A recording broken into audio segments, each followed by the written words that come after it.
Our next section, 25.4, is where we shift from just having a flat plane mirror to a spherical mirror.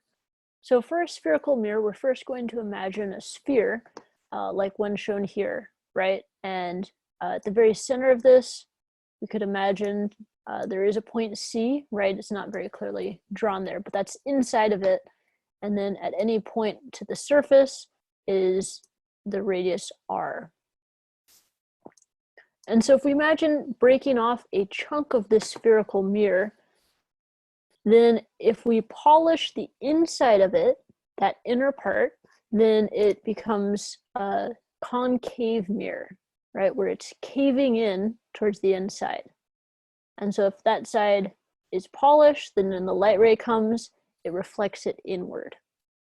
We could instead take that same sphere though, and polish off the outside, so that part becomes really shiny, and then a light ray coming in, because of the curvature here, is going to reflect outward. Because the same law of reflection applies as it does for a plane mirror, the only difference is now our normal is always going to point in a slightly different direction, which is actually the radial direction. Perpendicular to the surface, it will point right towards that center of curvature.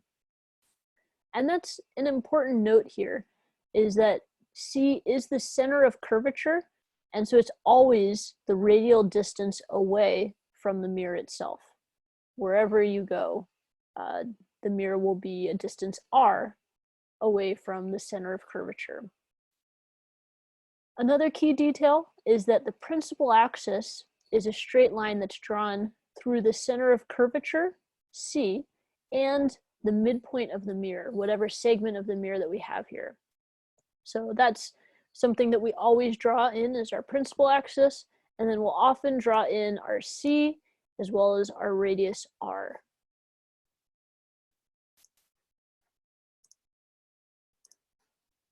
Okay.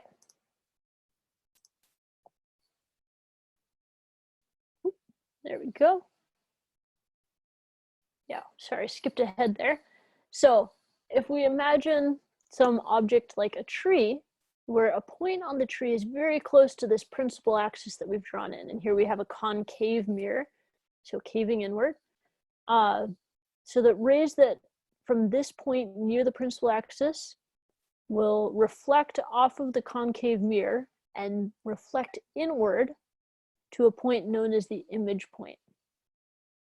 So where the rays cross is where we see an image. That's a key detail here. And if this tree is far enough away, which in this picture it probably isn't, but in real life it probably would be, then what we'll find is that the light rays that are right near the principal axis from the tree, when we really zoom in on them, they're going to be approximately parallel to the principal axis. And so that's often a specialized case that we look at.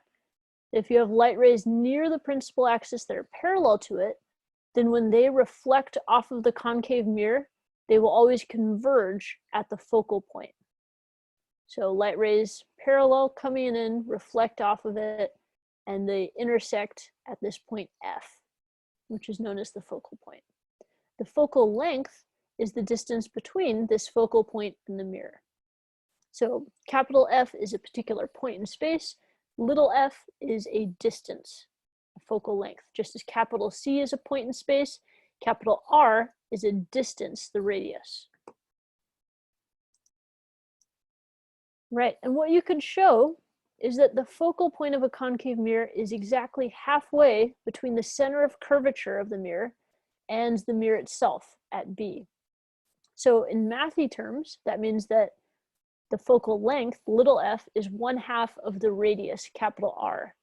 And that's shown here in this picture, that if we have a parallel light ray coming in, then the angle that it reflects at relative to the normal is going to have to be equal. And the normal is just the radius, capital R.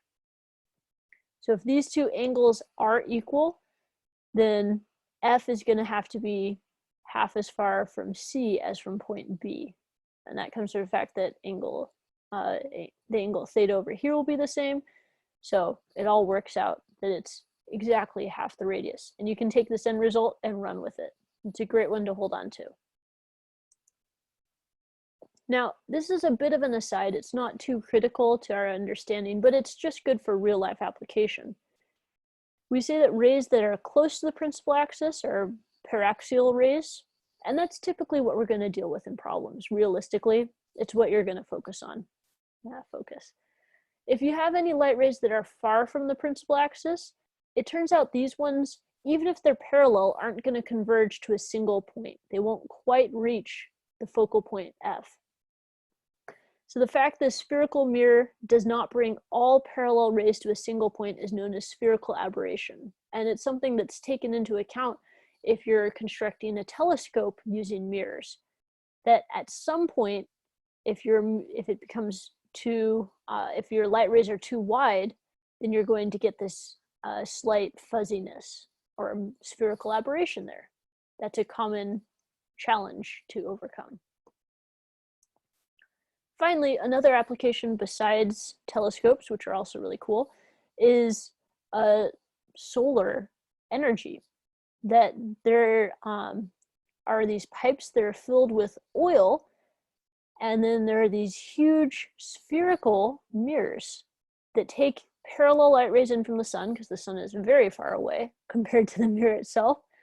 And then these will reflect all of the light, or at least most of it. There will still be some of that aberration, but most of it at exactly the focal point of the spherical mirror. What does that mean? Well, that means that this oil-filled pipe gets really hot, right? It heats up to 740 degrees Fahrenheit, or nearly 400 degrees Celsius. That's super hot. And once you get the hot oil, you can use that to power your generator. Like, for instance, get the turbine spinning. Once you have something spinning, we know from our generator, hey, that can produce electricity. So if you can get something really hot to generate, say, steam to spin the turbine, then you can have energy. So that's a cool solar project that's not a solar panel, but another way to harness the energy of the sun. And that's where we'll wrap up spherical mirrors as an introduction. Next time, we're going to take a closer look at the differences between the concave mirror versus the convex mirror. So stay tuned for that. There is plenty more to come.